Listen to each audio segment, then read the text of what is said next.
Meet in the wildcard round tomorrow night in Baltimore, and that is where we begin on NFL Live as the playoffs start. Hard to believe. Dan Orlovsky in the house, Mina Kimes and Ryan Clark fresh off of Notre Dame's big win. Yeah, what were you guys doing last night? We were in Miami hours ago. Taking pictures together. I told RC, don't worry. I'm like, man, your son just basically won the biggest game ever. Do not come into work today. So kudos to RC. Yeah, wait, what about me? I took a 7 a.m. Yeah, you got to get back here, Hannah. You got to get back. Yeah, hey, I am here for we bro, are devoted. I got a pizza box stacked under a Kleenex box with a FaceTime iPad on it. So if it ever falls during the show, guys, just please excuse me. I'm just going to pick it up and go work through it. Blame Notre Dame football. All right, let's go to your other favorite team. All right, RC, let's go to the Pittsburgh Steelers. And Russell Wilson came to the Steelers on a one-year deal, and his play has been trending down, while Baltimore's defense has been trending up. Over the last 4 weeks of the season, Wilson ranked 30th in the NFL in total QBR and yards per attempt. Meanwhile, that Ravens defense, they ranked top 2 in both categories. Wilson also struggled to complete passes. He's taken sacks at a high rate. RC, what are your expectations in this game, which could be so pivotal to his future? Yeah, I think the biggest thing is you have to look at the way Russell Wilson has turned the ball over this year in some of the biggest games. And when he became the starting quarterback of the Pittsburgh Steelers, it really was sort of boom or nothing. One thing that sticks out to me about watching Hard Knocks was listening to the Baltimore Ravens secondary coach say, with this guy, it's either three-pointers or layups. There's no mid-range game. Yeah. And I thought about this. Okay, is it because Russell Wilson doesn't work in the mid-range, or they don't really have receivers and skill players that win in those areas? And I believe it's a little bit of both. So how do they create those plays? And the other piece of it is this. Early on in the season, you could say that Russell Wilson could exploit this Ravens defense with big plays in the passing game, but they really shored those things up over the last 6 weeks of the season. So this could be a really difficult task for the quarterback if George Pickens doesn't make some huge plays in one-on-one situations. Yeah, Ryan, that's such a good point about the lack of that intermediate passing game. It's been kind of an issue with Russ now, going back to his time in Denver. When he has been able to access that part of the field, a lot of it has involved Pat Freiermuth, their tight end. So I think he needs to be a big part of this game, outside of the obvious shot plays outside the numbers to George Pickens. The other thing, going back and watching their Week 16 matchup, he actually moved the ball pretty well. It was the turnovers that killed them. But what struck me, and this has been the case, I think, throughout much of Russell Wilson's time in Pittsburgh, the ball has to come out fast. It's when he holds on to it that bad things, sacks, negative plays happen. But when he's throwing the ball in rhythm, he's able to hit on, in this last matchup against Baltimore, he hit on, I think, his best throws. Thinking about the post to Jefferson versus cover 2, one of his best throws of the entire season.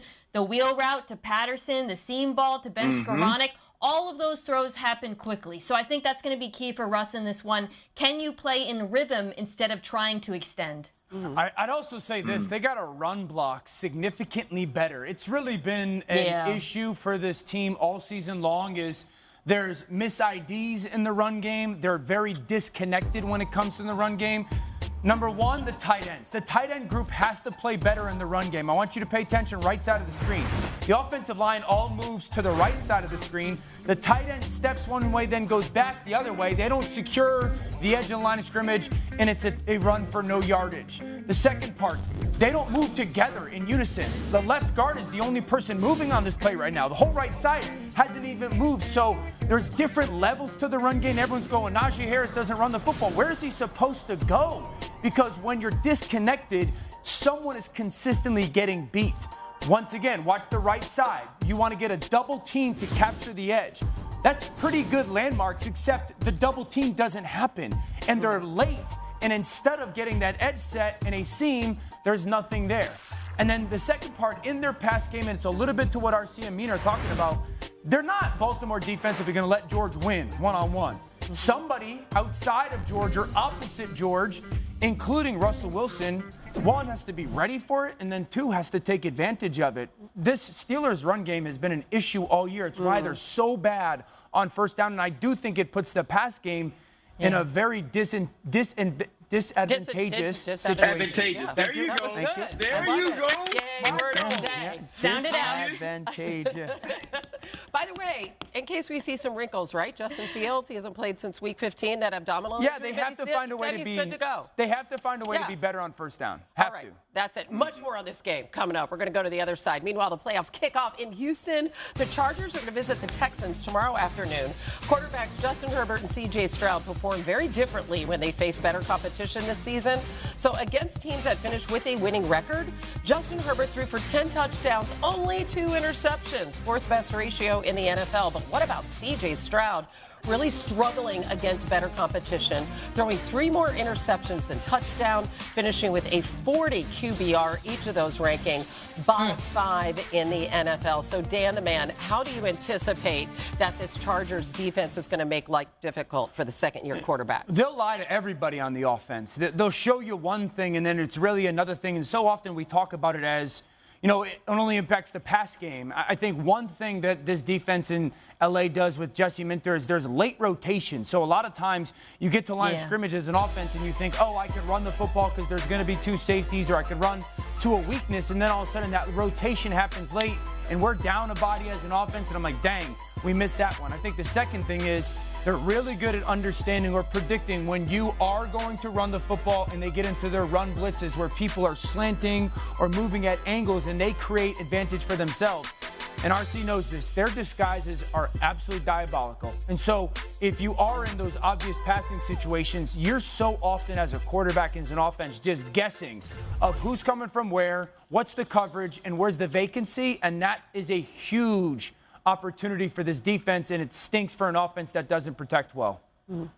And that's what's extremely scary if you're C.J. Stroud, DeMeco Ryans, Bobby Slowick, is that you've had trouble with these teams that can bring pressure but also disguise their looks, man. I think back to watching Green Bay early on this season and how effective those tackle stunts are, or adding a backer to a 4-man rush. And this truly started a little bit against the Baltimore Ravens in the playoffs last year. And so some sort of way, you're going to have to get the football out of C.J. Stroud's hands early, those quick screen opportunities for Joe Mixon in the pass game, because if you can't do that, if you get behind the sticks with Mentor's defense, the defense coordinator of the Los Angeles Chargers, you're in trouble. And the way that they use Derwin James as sort of that chess piece in those disguises and in those rushes is going to be huge for C.J. Stroud to navigate and pick up pre-snap.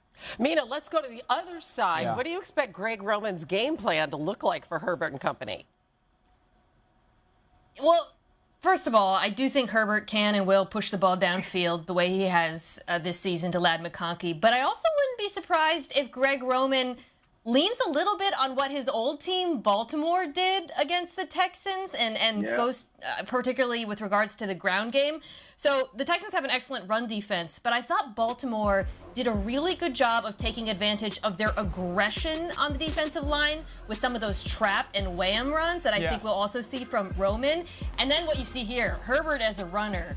So Lamar ran for over 100 yards, right, on Houston. And you can look at that and say, well, that's Lamar Jackson. But the Texans have statistically been one of the worst defenses in the NFL against rushing quarterbacks all year long, allowing the most yards per carry of any defense. Meanwhile, Justin Herbert this year has the most carries of his entire career. So don't be surprised if we see some designed runs for Justin Herbert baked into this game plan, because it's been something that Houston has struggled to defend.